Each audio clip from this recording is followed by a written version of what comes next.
Bien, madame, monsieur, bonjour, bienvenue ou re-bienvenue sur ce live en direct d'Oriaction à Nancy-Vendeuvre.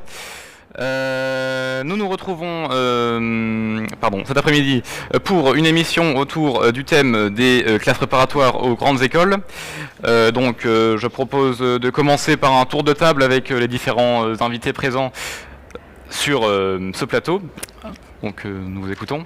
Oui, bonjour, donc je m'appelle Jean-Louis Gilson, je suis professeur de physique-chimie au lycée Loritz en classe préparatoire PT étoile, donc en deuxième année.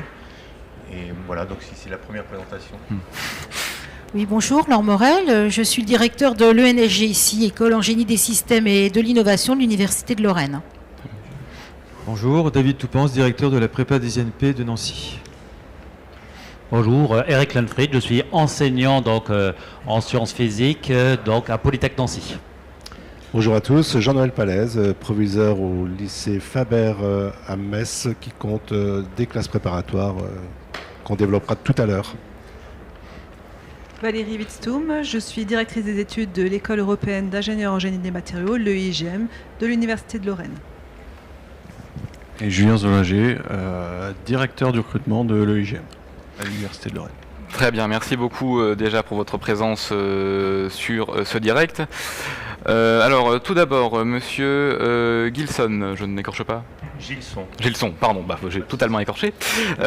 Alors, quelles sont les spécificités de votre école et quelles filières propose-t-elle ? Donc, au lycée Loritz, nous avons des filières, donc des classes préparatoires aux grandes écoles généralistes, mais donc avec les filières PTSI, PT, et PCSI, PSI et PSI étoile. Voilà. Donc, ce sont des classes qui permettent de rentrer dans les plus de 200 écoles d'ingénieurs françaises.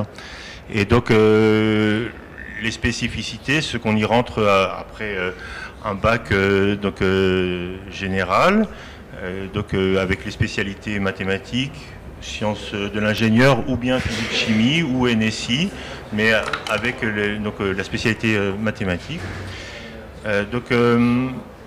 Ensuite, voilà, comme je l'ai dit, ce sont des filières généralistes, c'est-à-dire qu'elles ne préparent pas à un seul à une seule école ou à un groupement d'écoles, mais vraiment à toutes les écoles. Donc, on peut rentrer aussi bien à Polytechnique ou dans les écoles centrales que les écoles des mines, que les écoles des INP et que d'autres écoles aussi qui ont leur propre cursus de préparation. Donc, est-ce qu'il faut expliquer un petit peu comment fonctionne la classe prépa ? La classe prépa, ça se fait assez naturellement dans la continuité du lycée. Donc, il s'agit d'enseignement dans des classes qui sont avec des effectifs autour de 36 et 40 élèves. Il y a des cours magistraux, enfin des cours de classe entière. Il y a beaucoup de séances de travaux dirigés en demi-classe, des TP. Et nous avons au lycée Loritz un environnement très favorable, en particulier pour tout l'enseignement technique.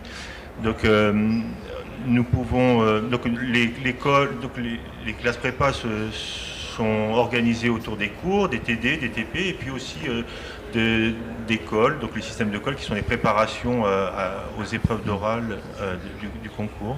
Donc, actuellement, la situation est telle en France que à peu près le nombre de places dans les écoles d'ingénieurs est supérieur au nombre d'étudiants en classe préparatoire. Donc on a des taux de réussite tout à fait intéressants avec à peu près 100% de réussite de nos étudiants, donc toute école confondue. Et donc on rentre chaque année des étudiants vraiment dans des très très belles écoles où ils s'épanouissent ensuite. Donc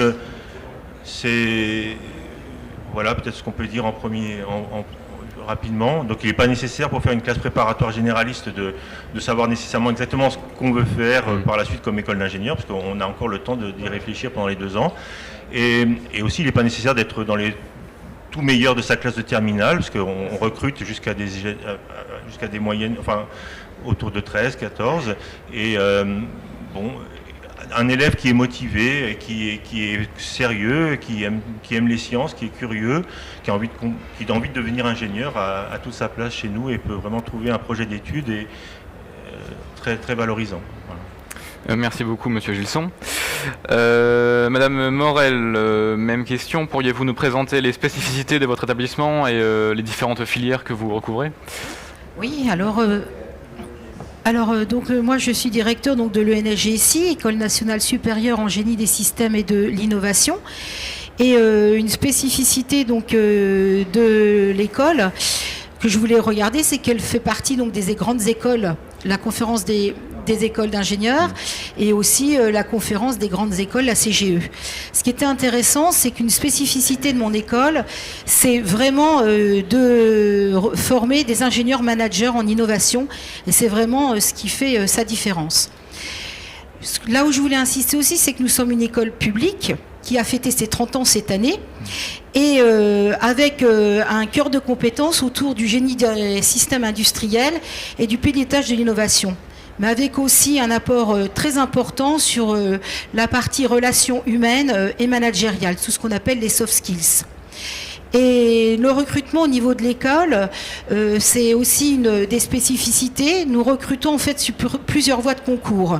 Donc une grosse partie est au niveau de notre classe préparatoire intégrée après le concours GEPI Polytech, mais nous recrutons aussi le même flux après les classes préparatoires aux grandes écoles qui viennent de nous être présentées. Et nous avons aussi, parce que nous faisons partie du réseau des INP, un recrutement en fait sur la prépa des INP. Évidemment, BUT aussi. Donc c'est important parce qu'on veut former à la gestion de projet, au pilotage de l'innovation. C'est vraiment très important de ne pas rester en consanguinité et d'avoir en fait plusieurs origines dans les recrutements. Et c'est d'autant plus intéressant que, en fait, si je me base sur des résultats scientifiques, il a été montré que 25% de notre capacité en fait à innover est innée, quand 75% relève en fait de notre aptitude à regarder le monde autour de nous. Donc ça veut dire que l'innovation, en fait, ça peut être formé, on peut former à avoir un caractère, une capacité à innover. Et ça se fait comment au niveau de l'école? En développant les capacités à se questionner, à associer, à observer, à expérimenter et surtout à réseauter. Donc en fait, l'innovation, c'est pas une question de génétique, c'est une question de pratique. Et ça se fait notamment en développant, en ayant un corpus de base scientifique solide, associé à un corpus technologique et à toutes des dimensions liées à l'entrepreneuriat, à l'économie et bien évidemment au management et aux relations humaines. Et former des ingénieurs aujourd'hui, c'est une obligation qui nous est demandée par la commission d'éthique pour l'ingénieur, c'est avoir une expérience à l'international. C'est pourquoi nous avons développé beaucoup d'accords avec des doubles diplômes, que ce soit en Allemagne, la TU de Kaiserslautern, au Chili, en Argentine, en Colombie, à Barcelone. Bref, aujourd'hui, les écoles d'ingénieurs, ce sont des écoles qui s'exportent à l'international. Mais aussi, ce sont des écoles qui développent des doubles cursus. Cursus avec des écoles d'ingénieurs, d'autres écoles d'ingénieurs, nous par exemple Télécom Nancy, ou des écoles de commerce, comme par exemple l'ICN Business School. Ce sont aussi la chance d'être à l'Université de Lorraine, tous les IAE ou autres facultés d'économie avec lesquelles nous pouvons lier des accords. Donc j'allais dire aujourd'hui, la spécificité au niveau de mon école, c'est vraiment ça, c'est d'offrir aux étudiants une expérience avec des entreprises à l'international et un recrutement diversifié et varié. Très bien, merci beaucoup. Et auriez-vous peut-être le nombre d'admis dans votre école et le taux de réussite chaque année? Alors je vais aller effectivement, parce que je ne veux pas prendre le temps trop à tous mes collègues. Voilà, en fait, nous sommes très fiers de voir qu'on a en notre classe préparatoire, c'est juste 40-45 élèves, la capacité. En école d'ingénieur, c'est un parti pris, nous sommes à 80. Pourquoi? Parce que nous avons une pédagogie par projet industriel. On ne peut pas bien travailler si on a des promos trop grosses. Donc, et nous diplômons en fait 80 étudiants par année. Et vous voyez ici, les cursus, on est aussi bien dans des postes qui forment des ingénieurs de recherche, des responsables du développement durable, des consultants en organisation. Nous sommes dans tous les métiers avec une focale très forte sur les PME. C'est un parti pris de l'équipe pédagogique à sa construction. Donc vous voyez, on a beaucoup de demandes aussi au niveau des collectivités territoriales aujourd'hui. Nous avons un master en ingénierie urbaine qui marche très très bien. Et vous voilà, les salaires moyens d'embauche, nous sommes dans les moyennes nationales entre 35 et 38 000 euros en France, 51 000 à l'international. Et nous avons entre 70 et 80% de nos étudiants qui sont embauchés avant même d'avoir leur diplôme. Donc pas de problème d'emploi, mais globalement, je pense que toutes les écoles d'ingénieurs sont dans ce cas. Merci beaucoup Madame Morel. Monsieur Toupens, vous êtes donc directeur de la préparation à l'entrée des INP de Nancy. Tout d'abord, pourriez-vous nous expliquer qu'est-ce qu'une INP pardon. Alors INP, c'est Institut National Polytechnique. C'est en fait un réseau d'écoles. Le groupe INP, c'est un réseau d'écoles d'ingénieurs. Il y en a 33 actuellement ici actuellement en France. Et la prépa des INP permet d'accéder à ce réseau d'écoles. Donc la prépa des INP recrute sur Parcoursup 410 élèves, on va dire, annuellement, et, dont 85 sur Nancy, et permet d'alimenter ces écoles d'ingénieurs qui sont géographiquement situées. Donc les INP actuellement on en a 4. Ce sont rattachés à des universités, la Lorraine, Bordeaux, Grenoble et Clermont-Ferrand. Sachant que sur la Lorraine, nous avons déjà 11 écoles, c'est-à-dire à peu près exactement un tiers des écoles accessibles par le biais de la prépa des INP. Très bien. Au niveau de la spécificité, je dirais, de la prépa des INP, c'est que l'accès à ces écoles se fait sur du contrôle continu pendant nos 2 années de prépa. C'est-à-dire que, contrairement à ce que vous avez présenté tout à l'heure, les CPGE, parce que c'est comme ça que vous avez présenté la conférence, mais il n'y a pas que des CPGE là autour de la table, eh bien, effectivement, nos élèves accèdent à ces écoles sans concours, c'est-à-dire uniquement grâce au contrôle continu sur les 2 années.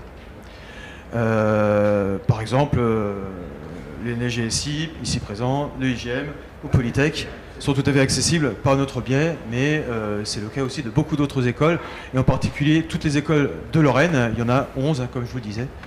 Je ne vais pas toutes les citer.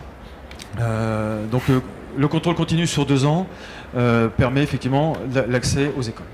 Très bien, merci beaucoup. Monsieur Landfried, excusez-moi.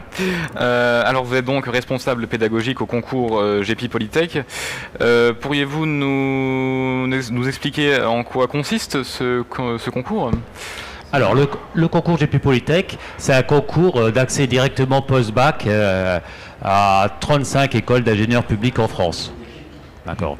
Donc c'est le plus gros concours finalement d'accès puisqu'on correspond à peu près à 4000 places ouvertes, 35 écoles, presque 200 spécialités, 25 000 candidats. Donc sur tous ces critères-là, on est finalement quasiment incontournable. C'est-à-dire que quand un étudiant veut poursuivre sa formation vers une école d'ingénieur, il doit réfléchir évidemment au CPGE, d'accord ? Il doit aussi réfléchir prépa intégrée. Il doit donc peser les avantages et les inconvénients de l'une et l'autre des formations, d'accord ? Faire les journées portes ouvertes pour savoir à quel endroit il va finalement donner le meilleur de lui-même, d'accord ? Alors, il faut savoir que, en gros, presque 40%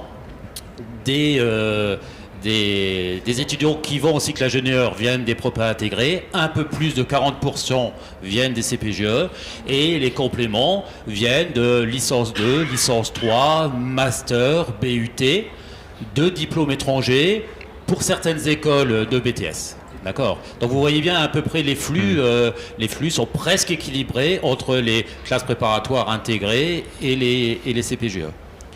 Donc là, on parle de l'accès direct à nos écoles à travers un concours qui est commun, un seul vœu sur Parcoursup, donc ça veut dire que c'est relativement simple d'accès. Et notre spécificité, c'est que en plus de l'analyse de dossier, on a donc des épreuves scientifiques à passer sur le programme de terminale. D'accord. Donc voilà à peu près l'organigramme de notre fonctionnement. Merci beaucoup. Monsieur Palaise, vous êtes donc proviseur du lycée Faber de Metz, dont je fais partie. Pourriez-vous nous présenter les spécificités de votre établissement ainsi que les filières? Alors, oui, donc Monsieur Gilson a déjà beaucoup dit sur les classes préparatoires aux grandes écoles. Donc le lycée Faber compte 2 filières scientifiques et une filière, je sais que ce n'est pas forcément l'objet de cet après-midi, mais une filière commerce-management, ECG. Alors j'en parle, je fais quand même une petite parenthèse pour dire que c'est une particularité, puisqu'à côté de nos 2 filières scientifiques, on a cette filière de préparation aux écoles de management. Je suis assez fier de dire qu'elle compte parmi les mieux classées de France et du Grand Est, elle est lauréate sur le Grand Est. Donc voilà, je ferme cette parenthèse flatteuse et pour dire aussi qu'on a 2 filières, MPSI et PCSI, donc maths physique, sciences de l'ingénieur d'un côté et physique chimie, sciences de l'ingénieur de l'autre, qui conduisent à des deuxièmes années en maths physique étoilées et non étoilées, PSI étoilé, physique chimie étoilé et non étoilé, tout ce petit monde pour se préparer aux écoles d'ingénieurs, comme on l'a dit tout à l'heure. Alors, effectivement, M. Gilson le disait, il n'y a pas, dès lors qu'on finit son parcours en CPGE, il n'y a pas d'élève qui n'est pas reçu dans une école d'ingénieurs. Tous les élèves réussissent une école en fonction de leurs ambitions et de la façon dont ils ont été amenés par leurs professeurs à ambitionner telle ou telle banque de concours, parce qu'il s'agit de banque de concours, peut-être qu'on en parlera tout à l'heure. Mais comme tous les interlocuteurs l'ont déjà dit tout à l'heure, effectivement, le vivier des futurs ingénieurs est en deçà de la demande en France et des besoins d'ingénieurs en France. Donc il y a de la place pour tous les étudiants, quelle que soit la filière, et je répète, de la place pour tous, et on ne connaît pas d'élèves qui ne réussit pas une entrée en grande école dès lors qu'ils préparent une CPGE. Et justement à ce sujet, avez-vous le nombre d'admis dans cette section? Le nombre d'admis dans le... Oui. En classe prépa. Oui, c'est ça. Le taux de pression sur les filières va être différent d'une filière à l'autre. Mais bon an, mal an, le lycée Faber compte autour de 1700 candidats, en classe 1100, 1200. Et selon les filières, on va retenir... en MPSI, cette année, on a retenu 550 étudiants, un peu plus en PCSI, parmi les classés. C'est un petit peu technique, mais il faut se rapprocher de Parcoursup. La plateforme Parcoursup est ouverte depuis le 15 novembre. On peut regarder pour chaque école, effectivement, ce qui s'est passé aux admissions Parcoursup. Voilà. Donc je ne vais pas trop rentrer dans cette technique-là, c'est peut-être un peu confus. Ça peut aussi être un peu stressant pour les familles et les étudiants parce qu'ils ont l'impression qu'ils sont mal classés, mais il suffit simplement d'attendre et ça remonte vite dans les classements. Voilà. Juste encore peut-être un mot sur les prépas dans les lycées. Effectivement, c'est un environnement qui est dans la continuité du lycée avec l'environnement de travail qui parfois sécurise quand même beaucoup les familles et les élèves et puis la possibilité aussi de rejoindre l'internat. Voilà, donc un environnement qui peut aussi compter dans les choix des familles et des élèves. Merci beaucoup. Madame Witstum, c'est ça. Et donc Monsieur Zolanger, vous venez donc du même établissement, le IGM. Pourriez-vous du coup le présenter, ses spécificités ainsi que les différentes filières Alors, le IGM, c'est une école publique en 5 ans. Et nous recrutons sur le concours GEPI Polytech, tout comme Polytech et le NHGSI. Notre spécificité, c'est que nous sommes un consortium de 7 universités européennes. La maison mère, c'est Nancy, mais à Nancy s'ajoutent 2 universités en Espagne, une université en Allemagne, une en Belgique, une en Autriche et une en Suède. Et le parcours des étudiants est organisé de telle sorte que tous nos étudiants passent au minimum une année à l'international. À cela s'ajoutent également des conventions avec des universités hors Europe, notamment pour des doubles diplômes avec le Japon, le Brésil, le Québec, par exemple. Au niveau des enseignements, Nos étudiants, à partir de la 3e année, choisissent des options en relation avec les grands défis sociétaux, à savoir les matériaux pour les mobilités, pour la santé ou alors pour l'énergie. Alors en quelques chiffres, je pense aussi qu'une des spécificités de l'EIGM, c'est que parmi nos diplômés, 40% sont des femmes, donc ce qui est assez exceptionnel pour une école d'ingénieurs.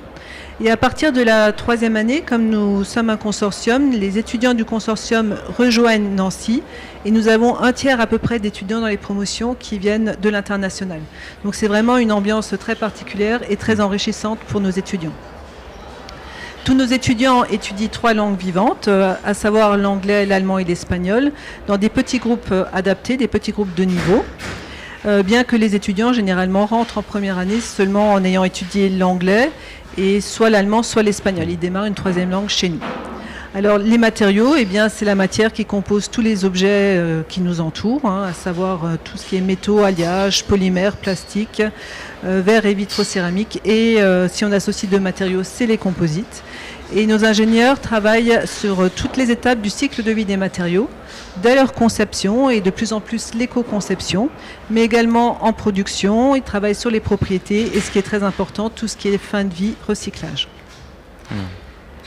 Alors concernant les débouchés, ils sont très vastes, aussi bien à l'international qu'en France. Donc à peu près 40% démarrent leur carrière à l'international dans des domaines très divers, donc dans la santé, dans l'aéronautique, dans l'automobile, dans l'énergie, dans la chimie par exemple. Très bien. Quelque chose à ajouter, monsieur? Non, ça ira. Eh bien écoutez, oui, on a déjà pris du retard en commençant. Peut-être rapidement pourriez-vous me dire quelle est la différence entre MPSI, MP2I, PTSI et PCSI? Je ne sais pas. Oui, donc Monsieur Gilson. Bon, alors on va commencer par ce qui les rejoint. Donc elles ont en commun de préparer à peu près à toutes les mêmes grandes écoles, d'accord? Donc quelle que soit la filière, à quelques écoles spécifiques près, vous allez pouvoir, quelle que soit la filière, donc PTSI, PCSI, MPSI ou MP2I, donc ça c'est pour les cycles de première année, vous allez pouvoir ensuite accéder à peu près aux mêmes écoles. Donc simplement ce qui les différencie, c'est la coloration dans les matières. Donc par exemple en MPSI, l'enseignement en MPSI est essentiellement basé sur l'enseignement des mathématiques, mais il y a aussi de la physique bien sûr, et le français philo, les langues, et aussi un petit peu de SI. Donc voilà, cette coloration elle va évoluer suivant les filières. Donc en PTSI en revanche, vous allez avoir aussi des mathématiques, 10 heures par semaine, de la physique-chimie, 8 heures par semaine, des sciences de l'ingénieur, donc tout le monde ici parle d'école d'ingénieur, donc en PTSI on commence un enseignement assez sérieux de sciences de l'ingénieur dès la première année, avec 8 heures par semaine, donc avec beaucoup d'enseignements de travaux pratiques aussi. Et ensuite PCSI, ça va être plus le pôle maths, physique, chimie, donc avec plus de chimie, qui va permettre de rentrer dans les écoles plus orientées vers la chimie organique ou le génie industriel en chimie. Voilà. Et pour MP2I, c'est la dernière entrée. Donc là, c'est le même programme de mathématiques qu'en MPSI, un programme de physique un petit peu moins approfondi, et un enseignement renforcé en informatique. Donc voilà, ça c'est la différence en termes de coloration des matières. Et après, en deuxième année, vous avez donc PT, PSI, MP, PC et MPI. Et donc, évidemment, au concours, vous allez retrouver cette disparité ou cette coloration dans les coefficients au concours.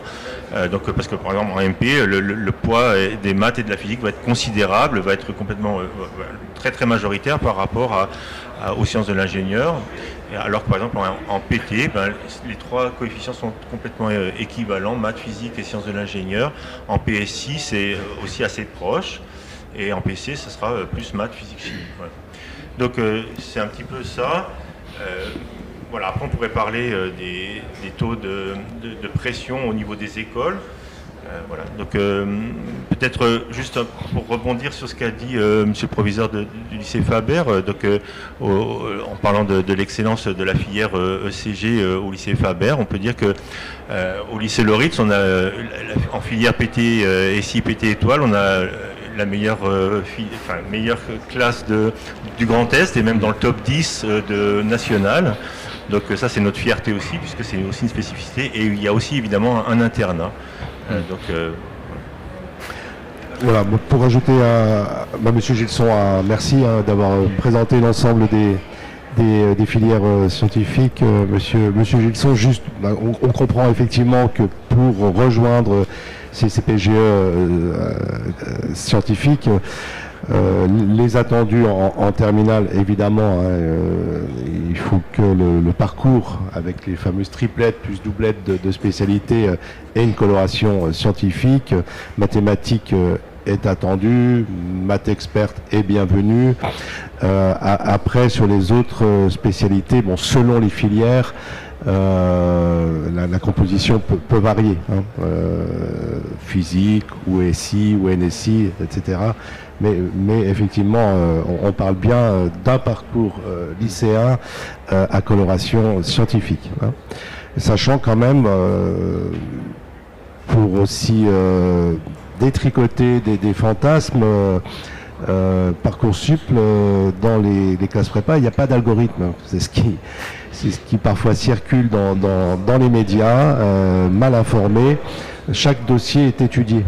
Il n'y a pas de dossier qui ne passe pas sous le regard de la commission et des professeurs qui étudient chaque dossier pour effectivement apprécier les capacités du jeune qui sera retenu à rejoindre une classe prépa. Et après, puisque l'équipe convient qu'il a tout potentiel pour réussir, après au jeune de montrer sa motivation. Ça c'est son affaire.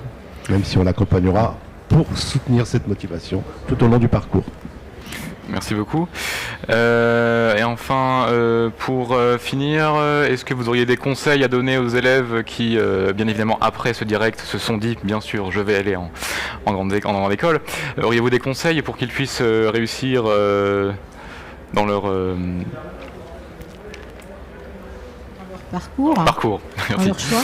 Moi, je pense qu'il faut aller au bout de ses rêves. Donc, on l'a vu, pour entrer dans une école d'ingénieurs, il y a vraiment différentes voies. Vraiment la voie royale, les classes préparatoires aux grandes écoles. On a vu, il y a des intermédiaires avec des cycles préparatoires qui sont par rapport à des instituts, les instituts polytechniques, ou le GP Polytech, où on est dans une prépa intégrée. Donc j'allais dire, aujourd'hui, c'est plus de 15 000 ingénieurs, où on est en recherche de plus de 15 000 ingénieurs en France. Donc je pense que c'est vraiment quelque chose qui peut amener à une pluralité de parcours et il ne faut pas s'interdire de rêver à aller dans ces filières-là, ces filières scientifiques. Et notamment, c'est un message aussi aux jeunes filles. On voit que dans les écoles, 40% à l'EUGM, 48% à l'EGSI. Je pourrais sortir, les écoles d'agro, elles sont à plus de 70%. Je pense qu'il y a de la place. On peut faire de très très beaux métiers. Donc il ne faut pas hésiter à venir voir de près ce qu'est le métier de l'ingénieur. On est là pour vous renseigner. Et je pense qu'il y a de très très beaux métiers, de très beaux parcours professionnels qui peuvent être réalisés avec différentes voies d'entrée dans les écoles d'ingénieurs. Merci beaucoup. Oui, je voudrais bien compléter un petit peu. Peut-être certaines personnes ne le savent pas. Mais la grande majorité des écoles d'ingénieurs sont des écoles publiques, donc avec des frais scolarisés équivalent à celle des universités. Donc il ne faut pas qu'il y ait une image de formation coûteuse au niveau des écoles d'ingénieurs ou de se brider parce qu'on va se dire ça va coûter cher avec l'éloignement. Non, tout ça, nous, on a, dans nos écoles, tu dois avoir des chiffres à peu près comparables au moins. Je crois qu'on a 35% de boursiers du supérieur. Donc c'est des chiffres qui sont assez comparables à ceux de l'université. Donc pas de limitation de ce côté-là. Donc ces formations sont payées par l'État et donc les frais de scolarité à la charge des étudiants est souvent très limité si vous avez dans ces écoles. Très bien. Oui, Juste pour appuyer le propos de la collègue de l'ONGSI, j'ai envie de dire, les filles, osez, ne vous censurez pas. Vous êtes les bienvenus, vous êtes attendus dans les écoles d'ingénieurs et sur le marché du travail. Alors, en CPGE, on peut encore gagner un pourcentage de filles, hein, même si elles sont de plus en plus nombreuses. Mais osez, et vous verrez qu'il y a beaucoup de belles choses à faire en CPGE, en école d'ingénieurs et après dans les métiers que vous allez rejoindre. Merci à vous, Monsieur Palaise. Merci à vous tous et vous toutes d'avoir participé à ce direct. Juste après un direct sur le club à tout talent. Donc, à tout de suite, non pas avec moi, mais avec mes collègues. Et puis, bonne continuation à vous et merci. Merci. Merci. Merci à vous.